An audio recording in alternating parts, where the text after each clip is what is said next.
नर्मदे हर्ष प्रभात।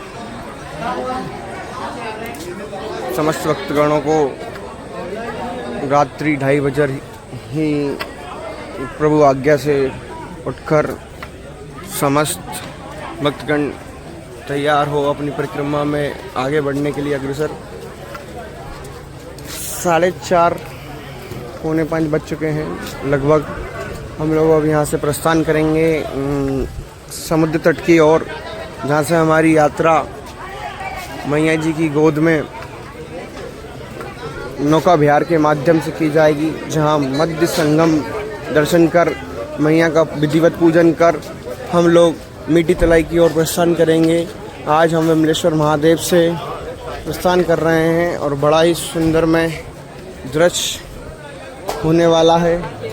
ये जीवन का सबसे यादगार दृश्य होगा जब हम माँ की गोद में नौका विहार करेंगे और बीच संगम में जाकर गुरुदेव के सानिध्य में माँ का पूजन करेंगे, मैया को चुनरिया उड़ाएंगे और आरती कर आगे की ओर बढ़ेंगे। बोल नर्मदा मैया की जय। शिवाय ओम नमः शिवाय।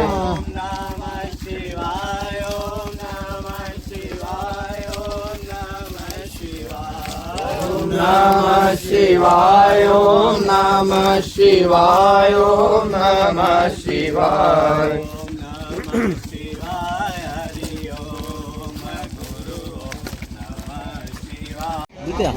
इस प्रकार की नाव के माध्यम से अब हम मैया की गोद में नौका विहार करेंगे।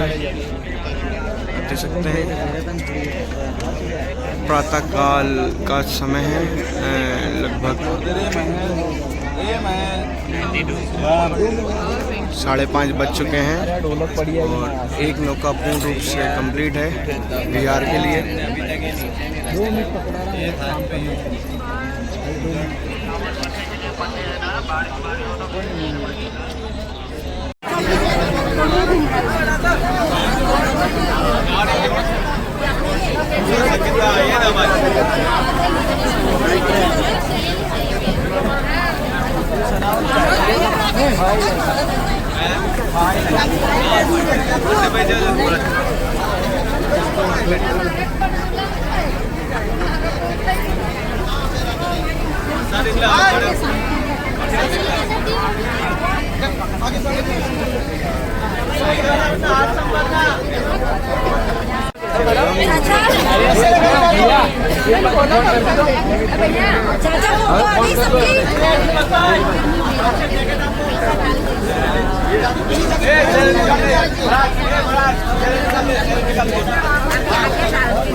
नर्मदे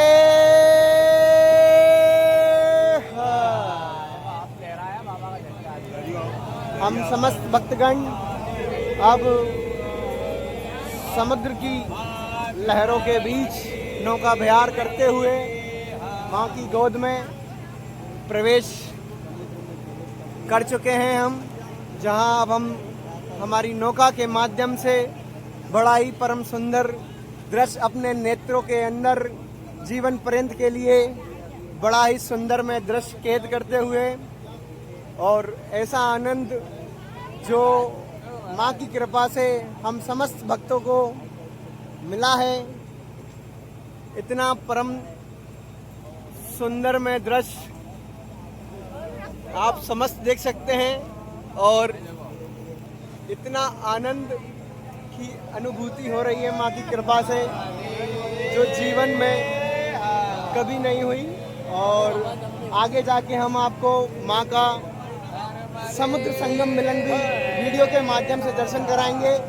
और ये हमारा समस्त परम पूज्य गुरुदेव के सानिध्य में चलने वाला मंडल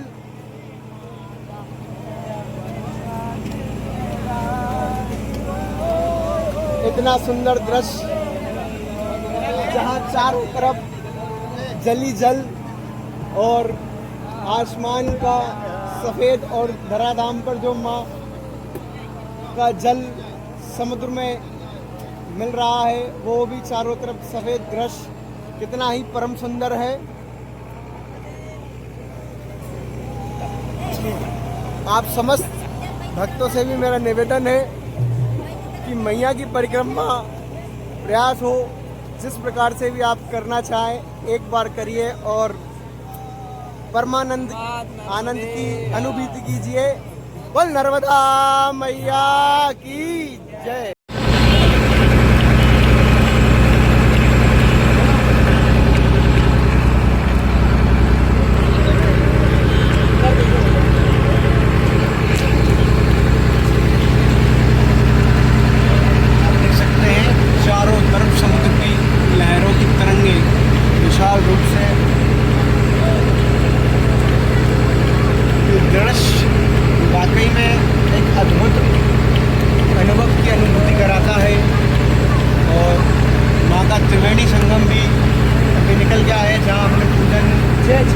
किया मैया जी में जल अर्पित कर पुनः अपनी जलेरी में जल भरा और माँ को चुनर किया अर्पित कर श्रीफल भेंट कर और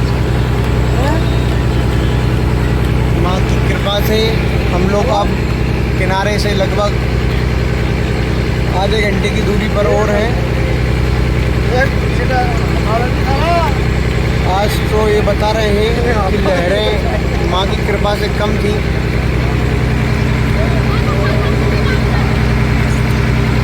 ये आप देख ले समस्त भक्तगण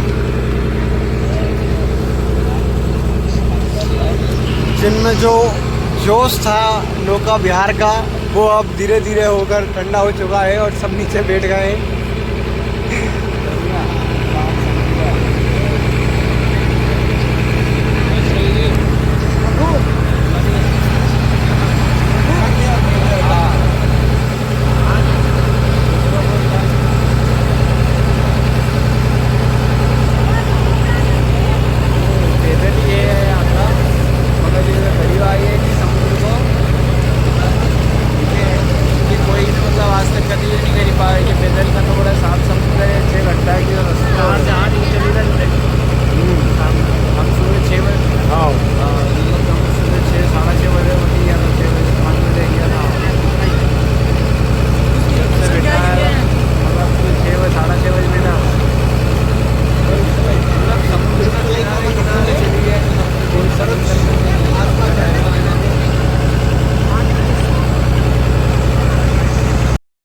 जगत उजियारा साधु संत के तुम रखवारे, असुर निकंदन राम दुलारे, अष्ट सिद्धि नौ निधि के दाता, असवर दीन जानकी माता, यन तुमरे पासा सदा रहो रघुपति के दासा। नौका के माध्यम से माँ नर्मदा जी का समुद्र सम्मेलन दर्शन हेतु विहार करते हुए मैया की गोद में आप समझ देख सकते हैं। चारों तरफ हमारे भक्त हैं और चारों तरफ जली जल और आसमान का दृश्य भी ऊपर नीचे दोनों एक जैसा दिखाई दे रहा है। देखिए आप, और तिरंगा भी हमारी नौका में हनुमान जी महाराज का ध्वजा भी पताका लहराती हुई। बल नर्मदा मैया की जय।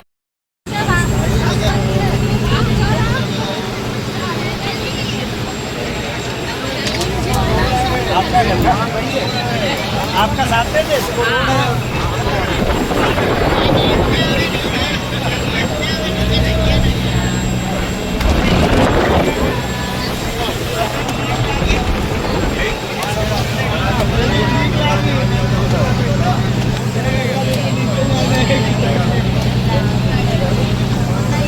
ढाई से 3 घंटे की यात्रा हम इसी प्रकार से समुद्र में करेंगे नौका के माध्यम से।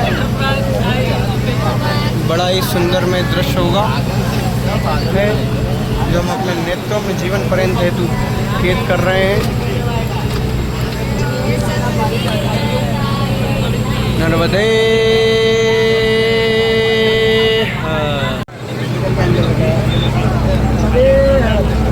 चारों तरफ जली जल।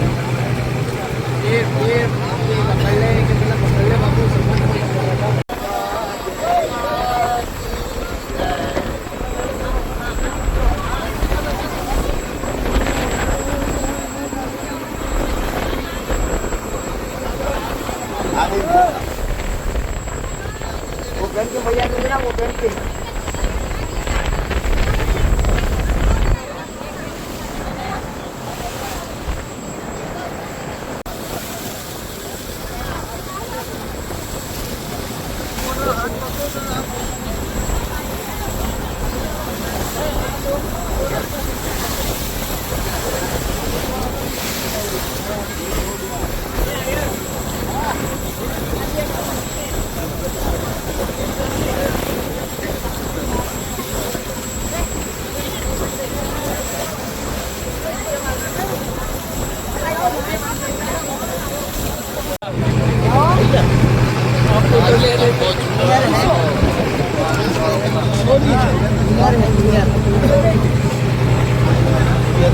Ya, berhenti kalau na.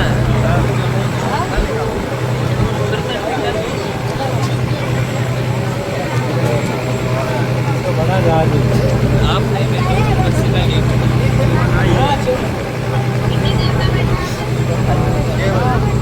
पीछे मत जाओ पीछे का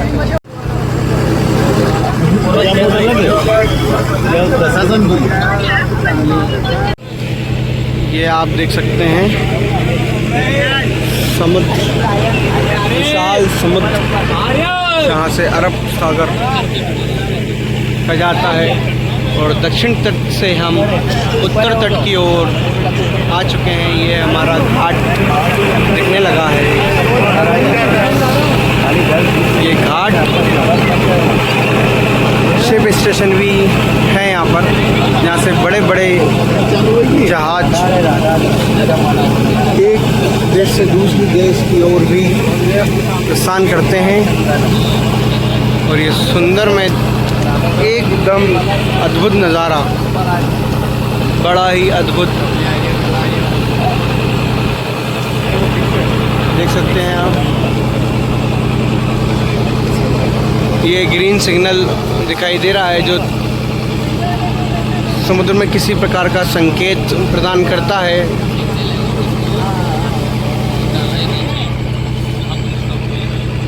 हम लोगों को बड़ी बड़ी शिपें दिखाई दे रही हैं, परंतु ओस जो धुंध होती है उसके कारणवश हम आपको वीडियो में नहीं दिखा पाएंगे।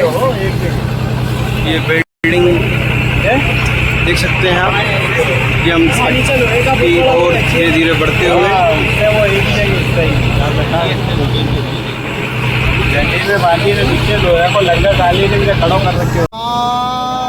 नर्मदे हर नमः पार्वती पते हर हर महादेव।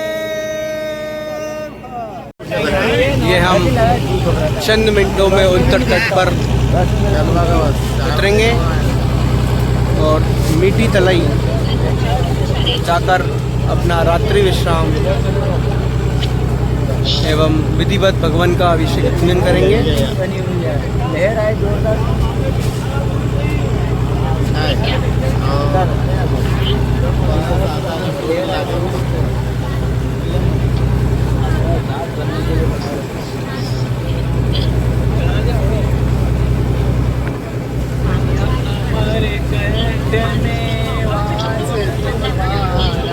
ये हम जहाँ उतरेंगे वो स्टेशन मीठी तलाई,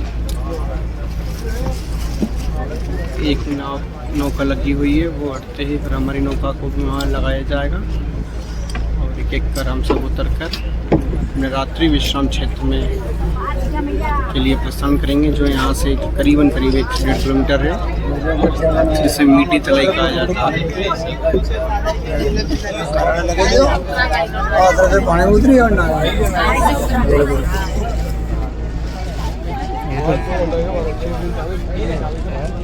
नर्मदे हर हम समस्त नौका बिहार मिलकर मिट्टी तलाई की ओर बढ़ते हुए हैं।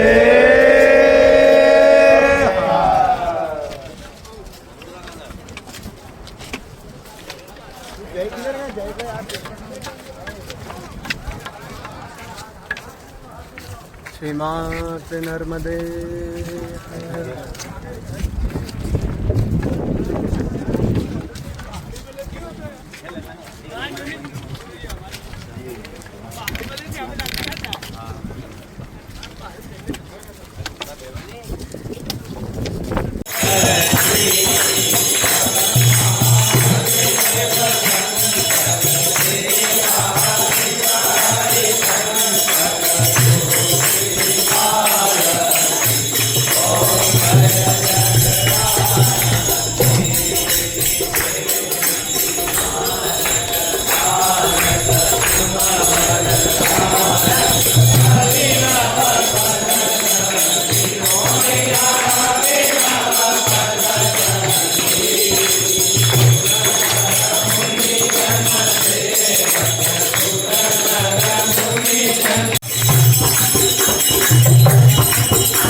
मैया गोद खिलावत है, मैया गोद खिलावत है, मैया दूध खिलावत है। नमो नर्मदा माई रेवा,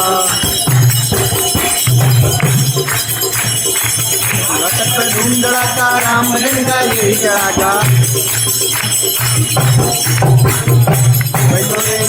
राम गौरी शंकर सीताराम। देवाही देवा रेवा जो देवाही रेवा, नमो नर्मदा माई रेवा। पार्वती वल्लभ सदा शिवा, पार्वती वल्लभ सदा शिवा। जीवन तेरे हवाले, पग पग तू ही संभाले, मेरा जीवन तेरे हवाले।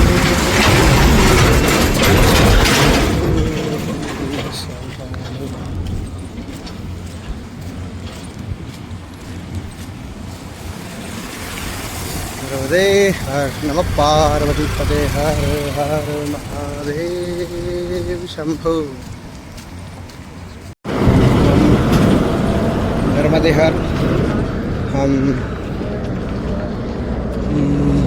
नौका विहार करने के बाद 12 किलोमीटर का सफ़र तय कर बाल भोग ग्रहण किया और समस्त परिक्रमावासी अब बाल भोग विश्राम बाद अपनी यात्रा में पुनः आगे बढ़ते हुए 13 किलोमीटर का मार्ग और शेष रह गया है, जहां हम चलकर भिलसी करके एक गांव है, जहां हम स्कूल के अंदर विश्राम लेंगे आज का, क्योंकि कलोत्रा जो हमारा विश्राम था बस समुद्र तट किनारे पर होने कारण और वहाँ जल स्तर ज़्यादा होने के कारण वो आश्रम में व्यवस्था थोड़ी सी डगमगा गई है, इसलिए विश्राम क्षेत्र में परिवर्तन हुआ है और समस्त परिक्रमावासी आगे आप देख सकते हैं सब लोग हाईवे के माध्यम से 13 किलोमीटर का और पद यात्रा कर आज का रात्रि विश्राम लेंगे। नर्मदे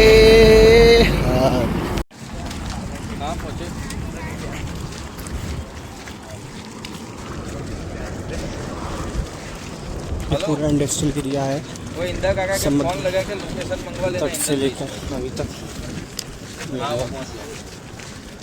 20 किलोमीटर की यात्रा करते हैं। समस्त इंडस्ट्रियल एरिया यात्रा हुआ।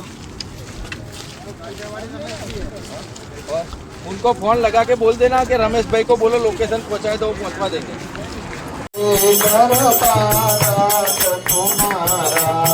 तुम्हारा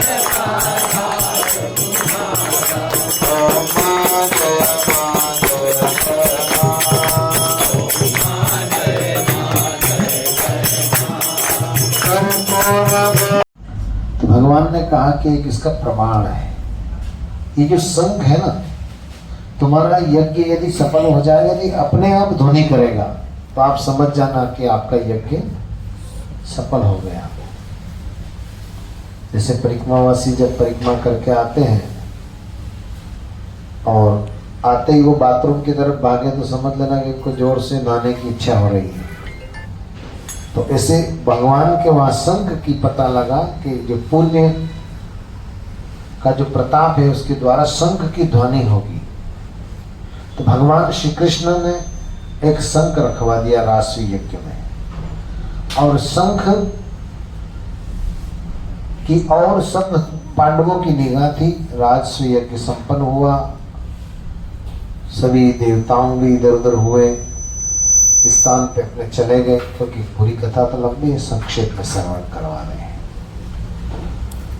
तो भगवान कृष्ण ने जब शंख रखा था, सब पांडवों ने कहा था कि प्रभु अच्छी बात है, तो ध्वनि का हमको प्रतीति हो जाएगी कि हमारा यज्ञ सफल हो गया, लेकिन शंख बजा नहीं। सब पांडवों ने कहा कि माधव, यज्ञ तो हमारा सफल हुआ नहीं, इसका मतलब। बोले क्यों? यज्ञ तो बहुत सफल हुआ आपका। बोले आपने कहा था कि ये जो शंख रखा है ये ध्वनि करेगा। बोले अपने नगर में देखो कोई भूखा तो नहीं रह गया। बोले प्रभु सबको निमंत्रण किया था, फिर भी बोले जांच करवाओ। भ्रमण करके सहदेव पहुंचे और देखा कि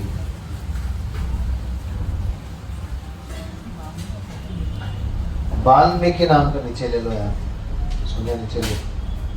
वाल्मीकि नाम के एक ऋषि थे, अपच मतलब जो है निम्न जाति में उनका जन्म हुआ था, लेकिन वो संत बन गए थे और बड़े साधक महात्मा थे। तो भगवान श्री कृष्ण ने जैसे सहदेव ने आके कहा कि अमुक महात्मा जो है उन्होंने भोजन नहीं किया, तो भगवान ने कहा कि जाओ वह उनको निमंत्रण करो, तो वो भोजन कर लेगा तो अपना यज्ञ सफल, शंख बजेगा। पहले नकुल गए, सहदेव गए। महात्मा ने एक उनके सामने शर्त रख दी, ये जो है बोले यज्ञ में मैं जाता नहीं हूं, और जब मुझे कोई भोजन कराना चाहता है तो मुझे 100 अश्वमेध यज्ञ का फल दे तो मैं यज्ञ में भोजन करूं, नहीं तो नहीं करूं। पांडवों ने विचार किया कि एक अश्वमेध यज्ञ का सफलता के लिए तो आपको भोजन करा रहे हैं, तो आपको 100 अश्वमेध के यज्ञ का फल कहां से दे दे महाराज। वो बेचारे निरुत्तर होकर के आ गए। अर्जुन जी गए, उनको भी यही प्रश्न बताया। अंत में भीम गए तो युधिष्ठिर ने कहा कि भीमसेन, महात्मा के ऊपर क्रोध मत करना, वो अगर नहीं आए तो कोई बात नहीं, डर था कि कहीं ये धमका के नहीं लिया। अंतिम में युधिष्ठिर महाराज ने सोचा कि भाई हो सकता है मैं राजा हूं और मैं नहीं गया तो ऋषि के मन में भाव आया होगा कि राजा अहंकारी है इसलिए नहीं आया। स्वयं युधिष्ठिर महाराज गए, प्रणाम आदि किया, और जब ऋषि से निवेदन किया तो उनका राजन मुझे आने में आपके यहाँ कोई आपत्ति नहीं है, लेकिन मैं संकल्प कर चुका हूँ कि यदि मुझे कोई 100 अश्वमेध यज्ञ का फल दे तो मैं उसके यहाँ भोजन करूँ। बोले भगवान ये सफलता, एक यज्ञ की सफलता के लिए आपको आमंत्रित कर रहे, हमारे पास 100 यज्ञ का फल नहीं है, प्रभु कहाँ से देंगे। तो बोले राजन मैं फिर आपके यहाँ नहीं आऊंगा। निराश होकर के महाराज युधिष्ठिर पहुंच गए इंद्रप्रस्थ वापस। इधर भगवान श्री कृष्ण और पांचों पांडव विचार विमर्श कर रहे थे, जब तक जगत जननी माता द्रौपदी पधारी। उनका क्या बात है माधव, क्या बात है माधव। बोले प्रभु ये जो शंख है ये तो बजेगा ही नहीं, क्योंकि यज्ञ की सफलता नहीं होगी। उन्होंने कहा कि देखो, मैं प्रयास कर सकती हूं। तो बोले देवी, हम पांचों पांडव नहीं कर सके जो कार्य, वो आप कैसे करोगे? तो बोले चला,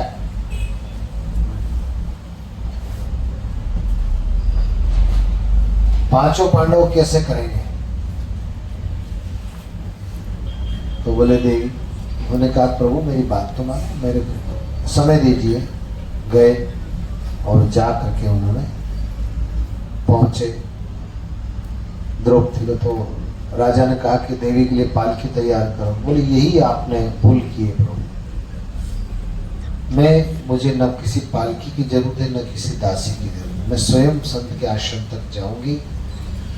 द्रौपदी मैया नंगे पांव चल करके वहां पहुंची और पहुंच करके उन्होंने ऋषि को प्रणाम किया कि महाराज, पांडु की पुत्र वधू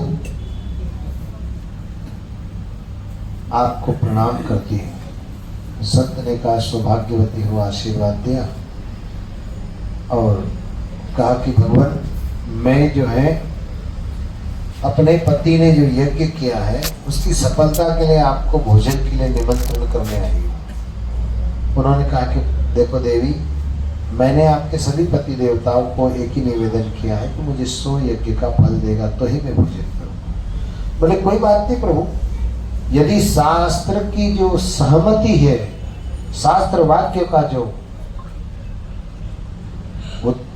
वाक्य है, उसमें कहा गया है कि संत मिलन को जाइए तज माया अभिमान, जो जो पग आगे धरे कोटि यज्ञ समान। बोले एक एक पग पर 1 करोड़ यज्ञ का फल मिलता है संतों के पास जाने से। तो प्रभु, मैं अपने घर से आपके आश्रम तक कितने कदम पैदल चल के आई हूँ, वो वाक्य यदि शास्त्र का प्रमाणित है तो उसमें से 100 यज्ञ नहीं, आप 1000 यज्ञ का फल ले लीजिए और मेरे साथ लीजिए। कहा कि देवी, तेरे शास्त्र की मर्यादा के अनुकूल बात करी है, इसलिए मुझे तेरी बात बहुत अच्छी लगी, मैं तेरे घर भोजन करने चलता हूँ। और वो ऋषि गए भोजन करने। माता द्रौपदी ने 56 भोग भोजन बनाया और जब संत को परोसा तो संत ने क्या करा, वो सभी एक खप्पर में डाला और सब खा गए। तो संत तो बजा, लेकिन एक ही बार बजा और फिर बंद हो गया। द्रौपदी फिर दौड़ी दौड़ी गई भगवान के पास। बोले प्रभु, आपने कहा था कि ये संत को भोजन कराने से शंख बजेगा, तो शंख तो बजा लेकिन एक ही बार बजाना, आपने कहा था तो बार बार ध्वनि करेगा। तो बोले देवी, तुम्हारे प्रश्न का उत्तर वो संत ही दे सकते हैं, उनको पूछो।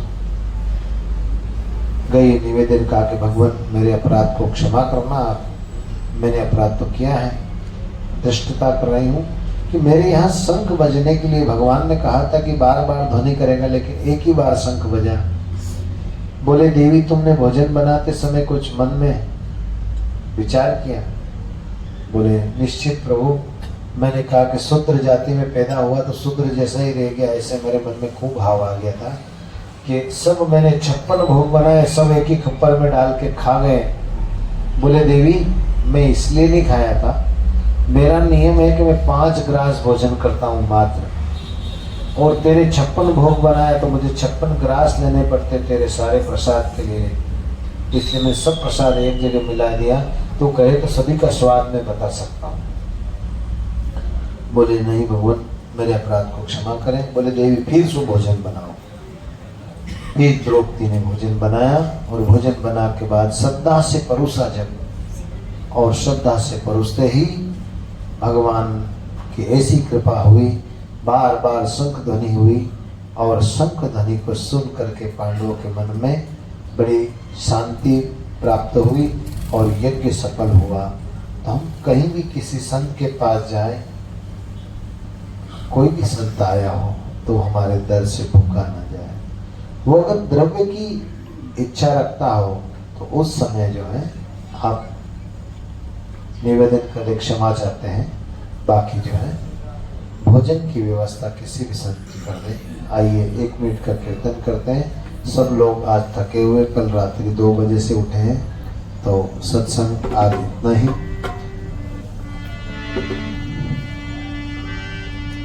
नमः शिवाय, नमः शिवाय, नमः शिवाय, नमः